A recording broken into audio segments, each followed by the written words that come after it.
Hello friends, welcome back. In this video lesson, we'll go through 45 common questions and answers in English conversation. Together, we'll go through the 45 common questions and we'll also go through some possible answers. How you can answer these common questions to have better conversations in English. Friends, to better help you remember these common questions and answers, but also use them when having conversations in English, I've divided this lesson up into different topics. To begin with, we'll go through some personal questions about you, and then at the end of this video lesson, we'll move on to more complex conversational topics such as ordering food at a restaurant. Now, before we go through these common questions and answers, I would love to hear from you. Tell me in the comments below this video, how do you start a conversation with somebody? Do you ask them, hey, how are you? What are you doing? How do you start a conversation with somebody in English? Let's begin by looking at common questions you could ask or you may have to answer regarding personal information. Now, the first question, what's your name, is very simple, and I'm sure you've asked this question and you've also been asked this question. Now, if somebody asks you, what's your name, you could answer this question by using the phrase, my name is, and you add your name. For example, my name is Adriana. But maybe the person you're talking to, or maybe even you have another name. It's not your official name, but it's your nickname. It's a name that you go by. In this situation, you could use the question, what's your nickname? Again, what's your nickname? You could answer this question simply by saying, my nickname is, and you add your nickname. Now, on an official document, you may be asked, what's your first name? Here, in this situation, your first name is your official name on your birth certificate or on your official documents. Answering this question, you would answer it saying, my first name is, and you add your first name. In this situation, my first name is Adriana. Now, when answering a document or when talking to somebody, they may want to know about your family name. There are two ways you can ask somebody for their family name. One way you could ask somebody is, what is your surname? What is your surname? Or you could also ask them by using the phrase, what is your family name? What is your family name? Friends, please note that surname is most often used in official documents, but you may also see family name being used. Answering this question, you could simply answer it by saying, my family or surname is, and you add your surname or family name. Now, somebody may ask you, what is your full name? Again, what is your full name? Answering this question, you could simply use the phrase, my full name is Adriana Lukic. For example, that's my full name. But you may also be asked for your middle name. Now, a middle name is a name that comes in front of our first name and our surname or family name. In this case, I don't have a middle name, but you may have a middle name on your documents. The middle name is maybe the name your parents gave you. You don't use it quite often, but it is on your documents. Somebody asks you for your middle name, you could use the phrase, my middle name is, and you add your middle name. But you may be asked, what is your maiden name? Maiden name. Maiden name, friends, is a surname you had before you got married. So if you're a female or if you're a male and you got married recently and you took the name of your partner and you changed your name, that name that you had in the past is your maiden name. Answering this question, you could use the phrase, my maiden name is, and you add your maiden name. Now, you may also be asked, where are you from or where do you come from? Friends, answering this question, usually people want to know where you're born, where you grew up, where are you from? So, as many of you know, I am from Australia. Here, answering this question, I would answer it using the phrase, I am from Australia. Notice here that I use the country. You can decide how much detail you would like to add in when answering that question. You could use a city, you could use a country, a state, it's totally up to you. But if someone does ask you what city you're from or country you're from, then you can answer it with that detail. Now, you may be also asked about your address. Friends, your address is the exact location where you live. Asking this in a nice way could be, what's your address? what's your address? Answering this question, you could use the phrases I stay at, that is a little bit more informal, or you could use the more formal phrase, my address is, and you add your address. But maybe the person you're speaking to doesn't really want to know your address, they just want to know roughly where you live. Here, they could ask you the question, where do you live? Where do you live? Answering this question, you could use the phrase, I live in. You could add your city, your suburb, whatever you want to finish off this sentence. Now, to ask for somebody's number, you could use the question, what's your number? Or specifically, what's your home number or what's your mobile phone number? And answering this question, you could simply answer it by saying, my home number is, or my cell number, telephone number is. Now, you may ask or be asked for an email address. To ask for email addresses, you could use a question, what's your email address? Again, what's your email address? Answering this question, simply you could answer it by saying, my email is, or my email address is, or you can contact me at and add your email. Now, when having conversations with English speakers, there are two questions you may want to ask, but I do advise you to be a little bit sensitive when asking these questions. Now, these questions are related to age and to marital status. Friends, a lot of people don't like to talk about their age, and they don't also like to talk about their relationship status. I do suggest that you try to avoid asking these questions in the beginning, but be sensitive. Some people don't have an issue talking about their age or their relationship status, but some people do. Be aware that it is a sensitive topic when you do meet new people for the first time. Now, if you want to find out how old somebody is, you could ask them the question, how old are you? Again, how old are you? Now, if somebody's asked you this question, you could answer this in two ways. Now, the full form would be, I'm 29 years old, or you could simply answer this question with a number, 29. Again, long form, I'm 29 years old, or simply the number 29. If you're interested about somebody's relationship status, you could ask them the question, are you married? Now, again, be sensitive when asking this question, but if you do get asked this question, you could answer it by saying, yes, I am married if you are married, or if you're not married, no, I'm not married. Again, yes, I'm married, or no, I'm not married. But maybe you're not that interested to know whether they're married or they're not married. You want to know if they have a partner, if they're divorced, if they're a widow. Then you could ask the question, what is your marital status? Again, what is your marital status? Friends, notice this question is very formal. Usually it's asked on official documents, and usually an official will ask you this question. Now, answering this question really depends on your personal situation.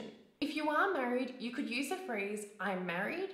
But if you were married in the past and you're not anymore, you may answer this question saying, I'm divorced. I'm divorced. In the unfortunate situation that maybe your partner passed away is a nice way of saying they died, you may have to use the phrase, I'm a widow. I'm a widow. If you're not married but you have a boyfriend or a girlfriend, you could use the phrase, I'm in a relationship. I'm in a relationship. But if you're in a relationship, but you know that you're going to get married very, very soon. So maybe your partner's proposed. If they propose, they say, hey, let's get married. Let's plan to actually get married. In this situation, you are engaged. So you could answer this question using the phrase, I'm engaged. In the situation that you're not in a relationship, you're by yourself, you could answer this question with the phrase, I'm single. I'm single. The question, do you have children, is a nice way of asking somebody if they have children.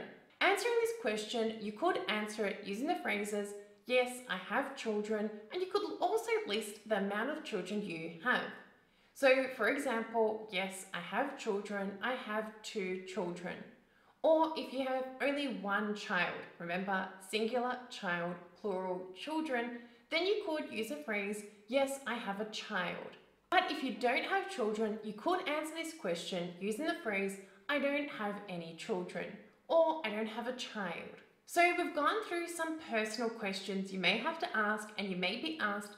Let's move on now to questions when you meet somebody. So when you meet and greet them for the first time. Now when meeting somebody, you may be asked, how's it going? How's it going? Friends, this phrase basically means, how are things? How are you? What's been happening? It's a very often a phrase many English speakers use. Instead of always saying, how are you? You can talk about anything, what's happening in your life. Answering this question, you could use the phrases, great, couldn't be better, great, couldn't be better, if everything's really, really great. Or if things are fine, you could simply answer this question by using the phrase, fine, how are things with you? Again, fine, how are things with you? Notice in this phrase here, I'm asking a question back at you. So here, this is a great way to keep the conversation going. But if you're not really in the mood to keep the conversation going, you could answer it simply with these phrases, fine, fine, not bad, not bad, I can't complain, I can't complain. Or if you really want to share your thoughts and feeling with that person, you could use the phrase, do you really want to know? Do you really want to know? Please note, friends, the question, how's it going, is just a conversational starter. Usually people don't really care. Well, they do care, but it's just a way to get the conversation started. If you do want to share your thoughts, then you could use that phrase, do you really want to know? The question, how are you feeling, is a great question to be using instead of how are you? Again, listen and repeat, how are you feeling?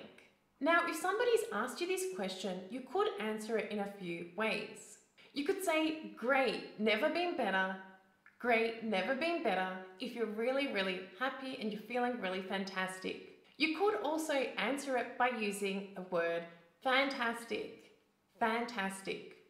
If you're okay, so you're neither really good or really bad, you could answer the question using the phrase, I'm alright, I'm alright, or I'm okay, I'm okay. But if you're not that happy, you're feeling a little down, you could use the phrases, I'm feeling really awful, I'm feeling really awful, or I'm a little depressed, I'm a little depressed. Now, if somebody asks you, how was your day? How was your day? You could answer this question using the phrases, pretty good, it was pretty good, or it was pretty uneventful, it was pretty uneventful. Now, if you had a really busy day, you could use the phrases, it was super busy, it was super busy, or really productive, really productive. But in the case that you had a really bad day, it was just, I don't know, everything went wrong, you could use the phrase, a total nightmare. Again, it was a nightmare, or even better, more natural, a total nightmare. Now, the next two questions I use a lot when having conversations in English, and they are, what have you been up to lately? Or what's been happening? Again, what have you been up to lately? Or what's been happening? Friends, if somebody asks you, what have you been up to? Or what's been happening lately? Basically, they're asking you, what's new? What's new in your life? Now, if you've been working a lot, so being really busy, you could use the phrases, I've been super busy, I've been super busy, or I've been working a lot lately. I've been working a lot lately. But if nothing really new has been happening, you could use the phrase, not much, same old, same old. Again, not much, same old, same old. If you've been studying a lot, you could use the phrase, mostly studying. Mostly studying. Or if you haven't been doing anything, you've been taking it easy, you've been relaxing, just going with the flow, you could use the phrase, I've been taking it easy. Again, I've been taking it easy. In the situation that you're talking to somebody and they seem a little bit upset and you want to know what's wrong with them, a great question to use in this situation could be, what's the matter? What's the matter? This is a nice way of saying what's wrong. It's more natural than saying what's wrong, what's the matter. Answering this question, you could use the phrase, oh, I'm just having a rough day. I'm just having a rough day. Or I'm not feeling so good. I'm not feeling so good. But if you really don't want to talk about it, you don't want to talk about what's happening, you could use the phrase, I'd rather not talk about it. I'd rather not talk about it. Now, if you're talking to somebody and you want to know what they do for a living, what's their job? Ways you could ask them what their job is what do you do? What do you do? Or what do you do for a living? What do you do for a living? Or what's your job? What's your job? Now, if you're a student, you're not working, you could use a phrase, I'm a student. I'm a student.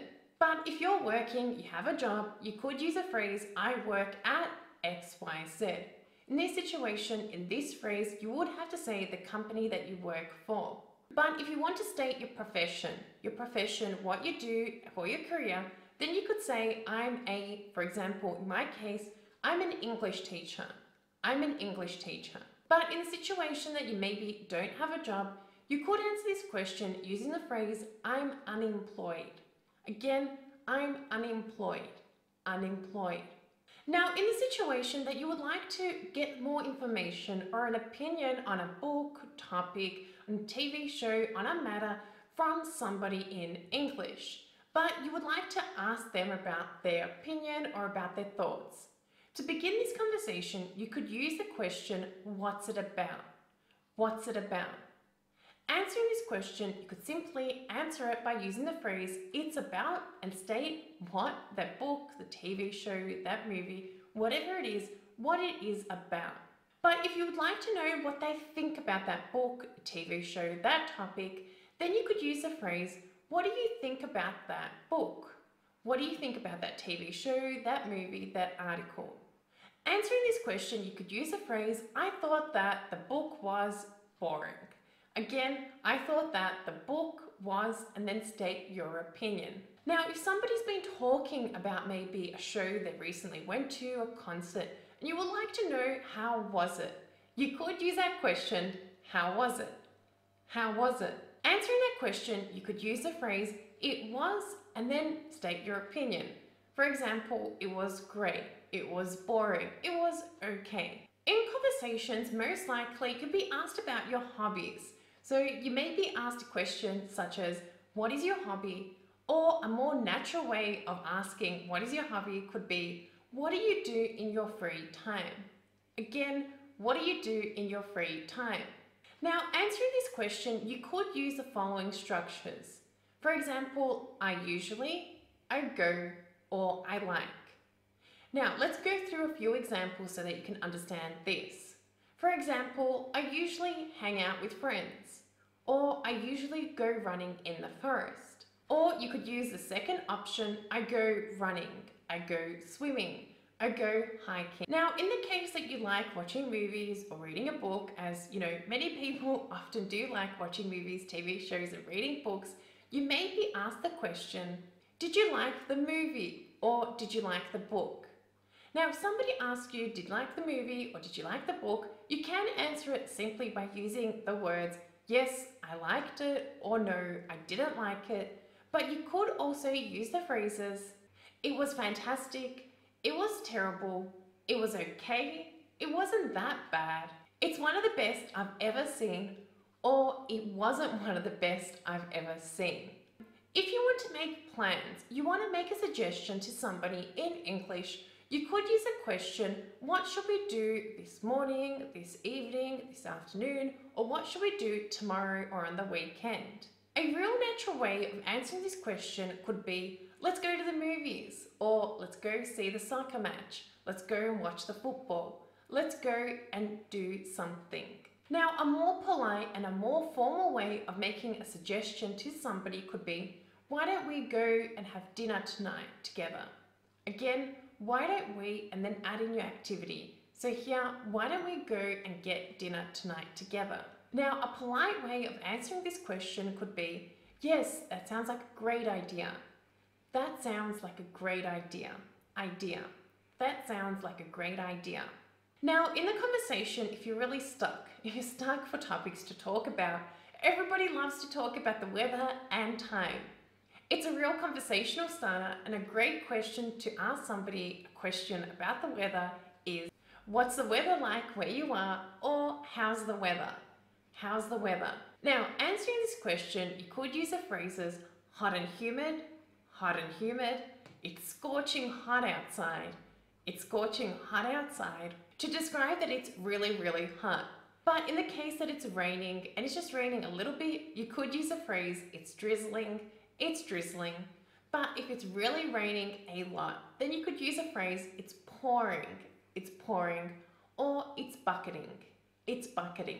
But in the situation that it's a nice day, the sun's out, you could use a phrases, it's gorgeous, it's a beautiful day, it's lovely outside.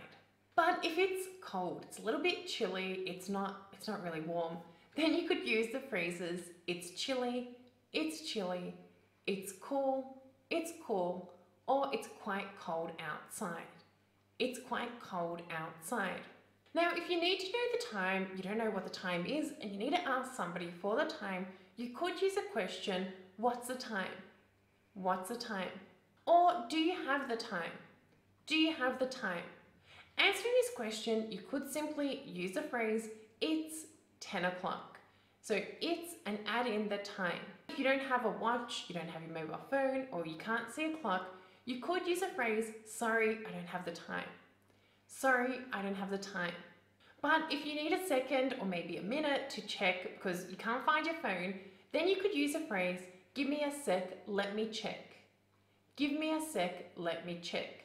Sec is a short word. It's a short form of the word second. You could use give me a second, I'll check. Give me a sec is a lot more natural. Now, there are two common questions you may hear shop assistants ask you when you are shopping, when you're at the shops in English. These questions are traditional, typical, let's say, typical conversational starters. The first question is, can I help you? Friends, usually when you walk in a store, the shop assistant will ask you, hello, can I help you? Now, if you don't need any help, you could answer this question using the phrase, no thanks, I'm just browsing. No thanks, I'm just browsing. If you're browsing, it means that you're just looking around. No thanks, I'm just browsing.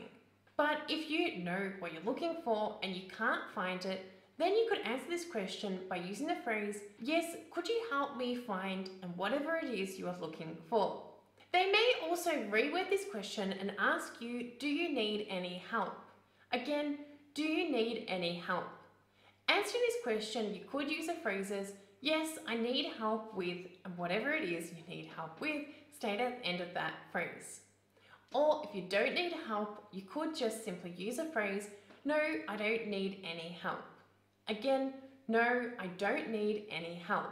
But in the situation that you need help, so maybe you're talking to a friend, maybe you're in a shop, somewhere you need help. In this situation, you could use a question, can you give me a hand?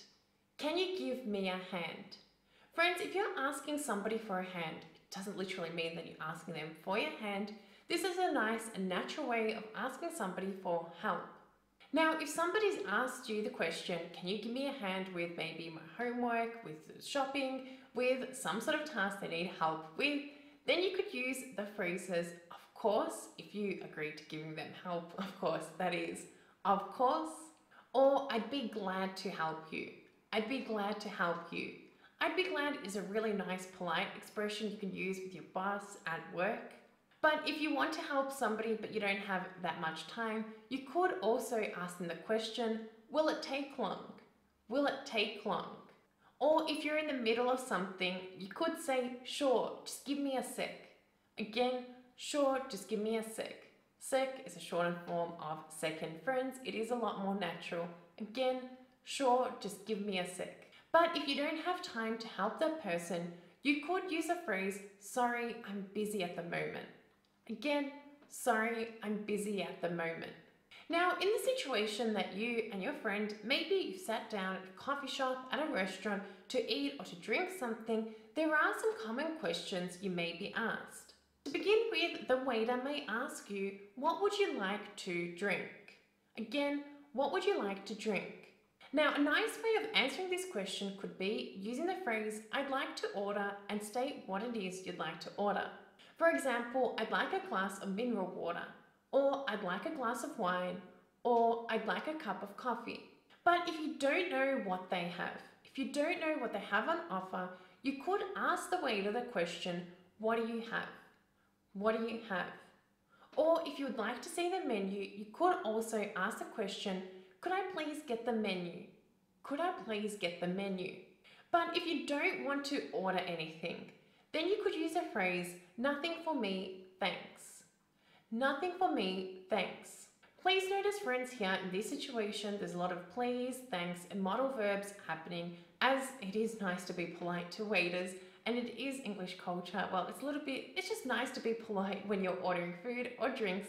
Please use please, would, could, the modal verbs, and thanks when ordering food or drinks at restaurants or at cafes in English. In the situation that you're not ready to order, you could say, could you give me a minute please to decide? Again, could you give me a minute please to decide? Now maybe a minute has passed and the waiter has come back. They've come back and they've asked you, are you ready to order? Are you ready to order? If you're still not ready to order, you could use a phrase, not quite, I need a little more time. Again, not quite, I need a little more time. But if you're ready, you could again use the phrases, yes, I'll have, and state what it is that you'll have. There you have it, friends. In this video lesson, we've gone through common questions and answers you may come across in English conversations. Friends, please note that there are many other questions and many other answers you may use when asking and answering questions in English conversations. Remember, friends, to pay attention to who it is you are talking to. You will use different questions and different phrases depending on the situation. For example, if you're talking to your boss, to your professor, to your teacher, most likely you use more formal and polite expressions, whereas if you're talking to friends, if you're just in a laid-back situation, you'll use more informal phrases and questions in those situations. Make sure to watch this video lesson a few times so that you can better remember and, most importantly, use these common questions and answers when having conversations in English. Remember, friends, if you like this video lesson, make sure to like it, hit subscribe and turn on notifications so that you get the latest lessons I post here on my YouTube channel, and be a good friend. Help your friends learning English by sharing this video lesson with them. Thanks for watching, thanks for being here, and I look forward to seeing you in the comments below this video. Bye for now.